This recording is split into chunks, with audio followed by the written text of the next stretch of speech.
Let's now see a fifth way of combining two functions into a new function, named the composition of functions. The idea runs like this.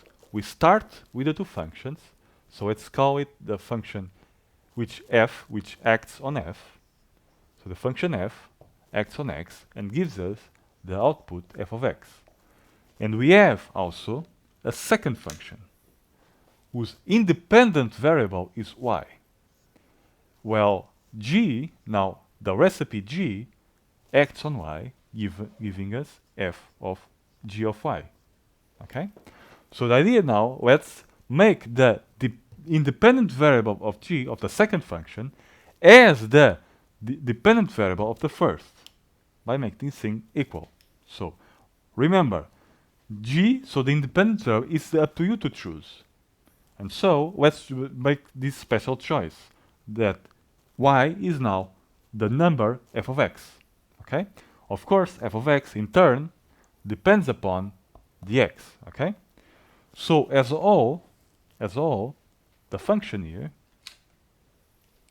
that you see here, now this is a large machine now, a large machine called g of f acts on x, do something with it, and gives us not g of y, but because y now is f of x, and gives us g of f of x. Okay? Can you see the idea? So this thing acts on here and gives us the here.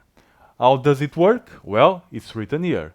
First f acts on the input, it gives us f of x, and then g acts on this thing, okay? Does the calculation, well, and returns this thing here, okay? So, mathematically, we use this diagram is abbreviated as follows. So we write that g of f, notice the order, g of f, first f acting on x, and then g acts on the thing. So f acting now on x, and then g acts on the result.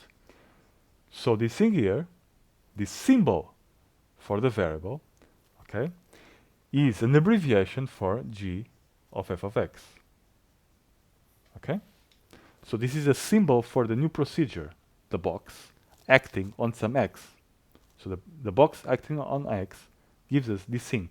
Of course, what's written here describes what you have to do. Well, you first need to specify x, then you compute f of x, and then you compute g of that number. Okay? So this is the recipe that you get out of this machine. Okay? Now, let us see an example of these ideas. Let's consider an example. So let's make a diagram again for these two functions. So we have the function f again. Here's the function f, the domain of the function f, and the codomain of the function. So we have 1, 2, 3, and 4, and a, b, c, and d. Our function f maps 1 into a, 2 into a, 3 into b, and 4 into d. Okay, so this is our function f. On the other hand, our function g maps, the codomain is alpha, beta, gamma, and delta, and a is mapped into alpha, b is mapped into beta, and c is mapped into gamma. Okay, so this is g. What is the domain of f? The domain of f is 1, 2, 3, and 4, right? So the domain of f, let me write here, is 1, 2, 3, and 4. What is the range of f? It's a, b, and d, no c. A, b, and d. Now let's keep on going and do the same thing for g.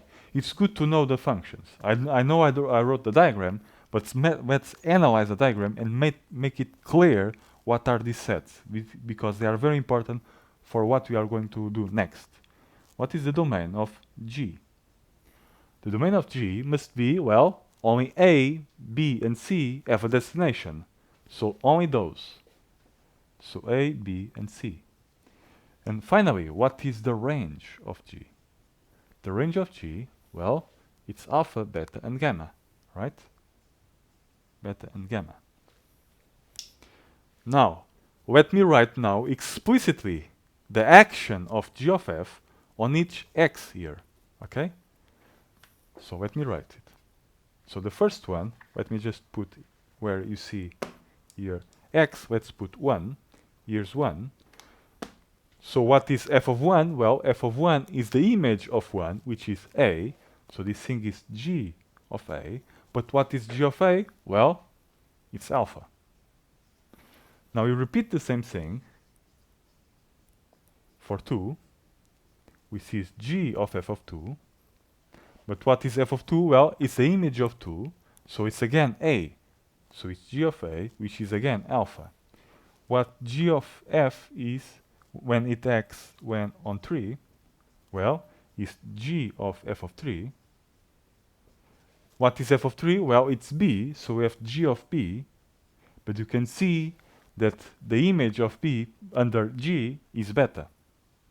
And finally, what happens on the last one? G of f of 4 is G f of 4, but what is f of 4? Well, it's d, right? So we have G of 4. But what is G of 4 in turn? What is G of 4? What is the image of d under G? Okay? There is none. Okay? So you cannot make this calculation. It's a known. Okay? From this analysis that we did carefully, not only shows the meaning of this thing, and this thing, it also shows what is the domain of our composite function of G of f. You can see it, the domain of G of f. What is the domain of this thing? Well, it's all those x's here that have a destination there, right?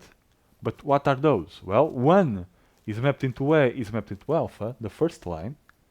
The 2, the same thing. The 3 also has a destination into beta, but 4 has no destination. So 4 does not belong to the domain of this function.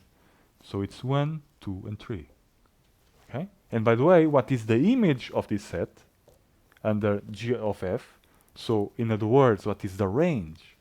So what is the range of G of f? Which I'm going to write it as the image. So it's the image G of f of the domain of G of f. Okay? What is this thing? Let's see. It's, can you see? Can you see it? It's because the only destinations are alpha and beta, right? Can you see? Because C, you see, F does not map into C, so it can only be alpha and beta. So this thing here is alpha and beta. Is it okay? Here? So this is the main idea. Through a diagram, you can view all the machine. You can write this thing explicitly, okay? And just from this, now you can write essentially the main definition of the domain. What is the main definition of domain? The general definition of the domain. We write it like this. So the domain of any G of f in general now. Well, it must be all those x's that live in the domain of f here. It must be all those x's living in the domain of f. But it cannot be any x in the domain. For example, it cannot be 4, for example. But why 4 did not work? It did not work because the image of 4 was not in the domain of G. So you only want from the domain of f those x's whose images belong to the domain of G.